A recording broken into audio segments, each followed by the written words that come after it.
Hello everyone, my name is Hrithik. Welcome back to another video. तो इस video में मुझे आप लोगों से 3 बातें शेयर करनी है। सबसे पहली तो ये कि आप लोगों को याद होगा जब हमारी फ़र्स्ट क्लासरूम ट्रेनिंग थी तो उसमें ऐसे सब लोग कल्चरल इवेंट होना था हमारा, लेकिन वो नहीं हो पाया था एग्ज़ाम के चलते। उसमें आपको याद होगा लास्ट डे मैंने ऐसे स्टेज पे चढ़ के गाना गाया था, सब लोगों ने बहुत एंजॉय किया था। क्योंकि म्यूज़िक का मेरे लिए मतलब है एन्जॉयमेंट। गाना गाओ, एन्जॉय करो अपना। मेरे लिए म्यूज़िक एक तरह की थेरेपी है। मोटिव कहने का मेरा ये है कि ऐसे आप किसी भी ऑर्थोडॉक्स जॉब में अगर हैं तो आप उस जॉब से बहुत जल्दी बोर हो जाएंगे, और उसमें और भी इधर उधर के कुछ ऐसे काम करने पड़ते हैं जो आपको बिल्कुल भी लॉजिकल नहीं लगते, जिसकी वजह से मन उबने लगता है जॉब से। तो साथ में कुछ ना कुछ आपको ऐसा करते रहना चाहिए जिससे आपका मन लगा रहे और आपको मोटिवेशन मिलती रहे कि हाँ चलो, साथ में हम जो काम कर रहे हैं उसके साथ कुछ ऐसा भी कर रहे हैं जिसमें हमारा मन लग रहा है, चाहे वो फिटनेस हो, चाहे कुछ भी आप कोई भी हॉबी परस्यू कर रहे हो। तो अभी हिंदी दिवस के उपलक्ष्य में हमारे बैंक में रीजनल ऑफिस ने एक हिंदी गायन प्रतियोगिता आयोजित की थी। तो उस कंपटीशन में भाई मैंने भी अपनी एक वीडियो बना के भेज दी, जिसमें मेरे को प्रोत्साहन पुरस्कार मिल गया। उसकी क्लिप में डाल रहा हूँ, यहाँ पे आप देख और कमेंट सेक्शन में बताना मैंने कैसा गाना गाया। कभी कभी मेरे दिल में ख्याल आता है, कभी कभी मेरे दिल में ख्याल आता है कि जैसे तुझको बनाया गया हो मेरे लिए, कि जैसे तुझको बनाया गया है मेरे लिए। तू अब से पहले सितारों में बस रही थी कहीं, तू अब से पहले सितारों में बस रही थी कहीं।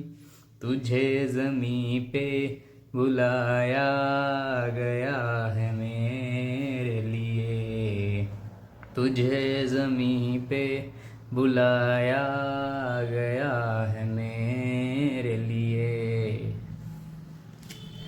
कभी कभी मेरे दिल में ख्याल आता है कि ये बदन, ये निगाहें मेरी अमानत हैं, कि ये बदन, ये निगाहें मेरी अमानत हैं।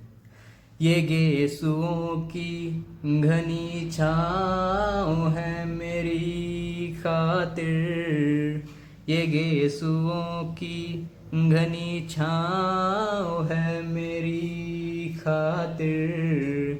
ये होठ और ये बाहें मेरी अमानत हैं, ये होठ और ये बाहें मेरी अमानत हैं।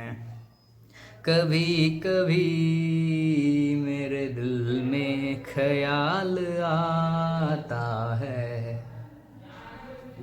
सेकंड बात जो मुझे आपको बतानी है वो है पुलिस वेरिफिकेशन को लेके। तो भाई हम लोगों ने ज्वाइन किया था जुलाई 2022 में, और हम लोगों की जो पुलिस वेरिफिकेशन आई है जॉब वाली वो अब आई है, यानी कि अक्टूबर 2023 में, लगभग 1.25 साल बाद। तो आप लोगों को यही कहना चाहूँगा, अगर कोई पुलिस वेरिफिकेशन को लेके आप लोगों में से कोई परेशान है तो परेशान मत होइए। वो इतना टाइम लगता है। जब मैं तो जैसे घर पे हूँ नहीं, तो वो घर से मेरे घर पे मेरे आए थे दरोगा जी, एक कांस्टेबल था उनके साथ। वो एक तो मार्कशीट की फ़ोटोकॉपीज़, फ़ोटो और आधार कार्ड की फ़ोटोकॉपी लेके गए। और फिर मैंने उनसे कॉल पे बात की थी, तो मैंने उनसे पूछा कि भैया आए कहाँ से हो। वैसे तो इस मामले में कोई फर्जी आ ही नहीं सकता। तो उन्होंने बोला कि HCM डिपार्टमेंट लखनऊ, जो मेरा मतलब नेटिव हेड ऑफिस था, जोनल ऑफिस। तो उन्होंने उसका एड्रेस दिया तो कंफर्म हुआ कि हाँ भाई ठीक था। तो एक तो ये बात, और जो मैंने डॉक्यूमेंट्स बताए, और एक और डॉक्यूमेंट भी क्या है, एक डिक्लेरेशन टाइप थी जो आपके गांव का ग्राम प्रधान या पार्षद हो या फिर सभासद हो। पॉलिटिक्स की मेरे को ज़्यादा जानकारी है नहीं, ये क्या सब क्या क्या होते हैं। तो उनमें से किसी एक का उन्होंने वो मांगा था, लेटर पैड पे उनके लिखा हुआ कि ये व्यक्ति यहाँ पर रहते हैं, इनको हम भली भांति जानते हैं, इस तरह से करके। तो वो सब, बाकी उन लोगों की दावत पानी भी करनी पड़ती है थोड़ी बहुत, वो लोग आप लोग देख लेना अपनी श्रद्धा अनुसार। वो तो इस तरह से पुलिस वेरिफिकेशन हो गई। और तीसरी बात जो आप लोगों से शेयर करनी थी वो ये कि कल मैं गया था JIB का एग्ज़ाम देने, और जो अपने कमलेश भैया हैं उन्होंने पता नहीं भाई मेरे को कौन से रास्ते से भेजा, नदी पार करके जाना पड़ा मेरे को, लिटरली नदी पार करके जो है एग्ज़ाम देने जाना पड़ा। अपने बच्चों को सुनाने लायक ये कहानी हो गई अब मेरे पास कि भाई हमारी ज़माने में इतनी स्ट्रगल थी कि नदी पार करके एग्ज़ाम देने जाते थे।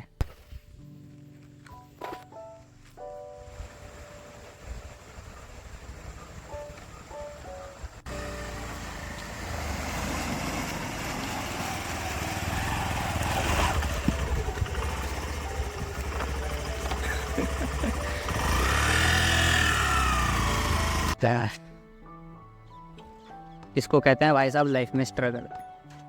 यकीन नहीं करोगे आप लोग क्या करके आ रहा हूँ। वो नदी पार करके गए थे एग्ज़ाम देने। आज के बाद कोई बोल जाए लाइफ में स्ट्रगल नहीं देखी, बोले कोई, और मानूंगा भी नहीं मैं किसी की, चाहे कोई बोल भी ले कि हमने लाइफ में स्ट्रगल भी नहीं देखी। हमारे स्ट्रगल्स हम लोगों को ही पता है। ऐसी जगह पोस्टिंग है ना भाई साहब, मुझे खुद समझ नहीं आ रहा मैं इस टाइम फंसूँ या रोऊँ या क्या करूँ।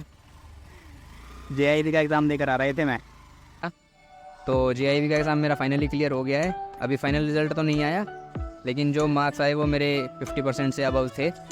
वो हाँ क्या ही पता लग जाए मैं, तो वो भी क्लियर हो गया मेरा।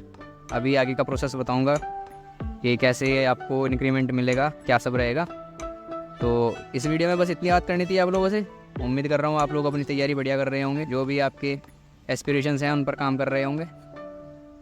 फिटनेस पे अपनी ध्यान देते रहिए। आज मेरा 23rd डे है। कोशिश करूँगा मैं आज ये वाली वीडियो जो शूट कर रहा हूँ ये आज रात को ही डाल दूँ। बाकी राम राम भाई सारे ने।